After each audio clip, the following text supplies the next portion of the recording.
In today's world, the thing that worries today's generation is that somewhere some kid becomes a millionaire at the age of 20. आज की generation का सबसे बड़ा डर यही है, वो ऑनलाइन किसी क्रिएटर, व्लॉगर या किसी जेनजी को देखते हैं जो लाखों कमा रहा है, बड़ी बड़ी गाड़ियों में घूम रहा है, लेविश लाइफस्टाइल जी रहा है एंड वो सिर्फ 20-21 साल का है। तो अब बाकी की पूरी जनरेशन ऐसे 2-4 लड़कों को देख के सोचती है कि यही बस 20 से 30 साल की एज तक मिलेनियर बन गए तो ठीक, वरना बस खत्म है सब, वो आगे लाइफ में कुछ नहीं कर पाएंगे। This is how today's generation is being brainwashed through this kind of thinking. उन्हें लगता है कि यही 20 से 30 साल की एज में ही हो सकता है जो भी होगा, एंड जब वो कुछ करते हैं, कोई बिजनेस या कुछ भी स्टार्ट करते हैं, उसको 3-4 साल देते हैं, फेल होते हैं, और जैसे ही उनकी एज 25 क्रॉस करती है, देन वो सोचते हैं कि दिस इज द एंड, अब वो आगे कुछ नहीं कर पाएंगे। They just lose the hope and give up. This is happening all over the world, not just in India और Asia but in the whole world, because generation brainwashed हो चुकी है। उनकी थिंकिंग ही ऐसी हो गई है through social media and all that कि उन्हें सब कुछ जल्दी जल्दी चाहिए। You know that average age of a millionaire in across the world is 57।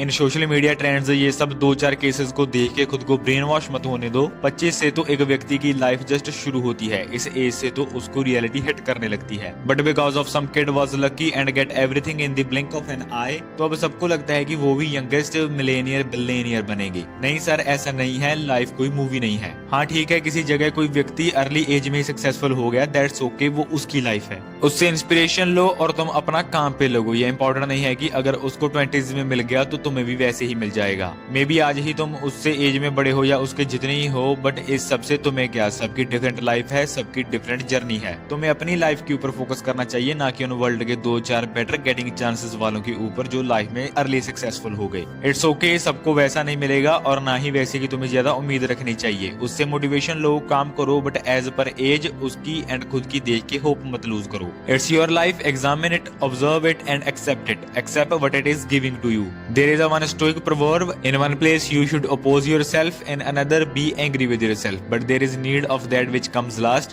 that you have confidence in yourself and believe that you are going on the right road। मतलब कभी life में तुमको खुद का विरोध करना पड़ेगा, कभी खुद पे गुस्सा भी आएगा, बट इन लास्ट जो सबसे इंपॉर्टेंट चीज व्यक्ति को कामयाबी के लिए चाहिए होती है वो है आत्मविश्वास का होना, खुद पे यकीन होना कि मैं जिस रास्ते पे चल रहा हूँ वो सही है। व्यक्ति का दूसरों को देख के, उनकी लाइफ को देख के ये कॉन्फिडेंस टूटना नहीं चाहिए। और लोगों के पास को देख के लाइक कोई ड्रग स्मगल कर रहा है, कोई जुआ खेल के अमीर बन रहा है, इन सब चीजों को देख के उसका खुद पर से, खुद के रास्तों पर में से विश्वास नहीं उठना चाहिए। उसको ये एक्सेप्ट करना होगा कि ये मेरी लाइफ है और मेरी इस लाइफ में मेरे रास्ते सही हैं। इसमें चीजें मेरे पास तब आएंगी जब राइट टाइम होगा। दूसरे भले ही कुछ भी करके सक्सेसफुल हो, अगर वो उनको कॉपी करने का ट्राई करेगा तो क्या पता अगले ही दिन वो जेल में हो, क्योंकि वो रोड उनका था, उसका नहीं। So this is what all this is trying to teach us. You should believe in yourself, you should believe in your path.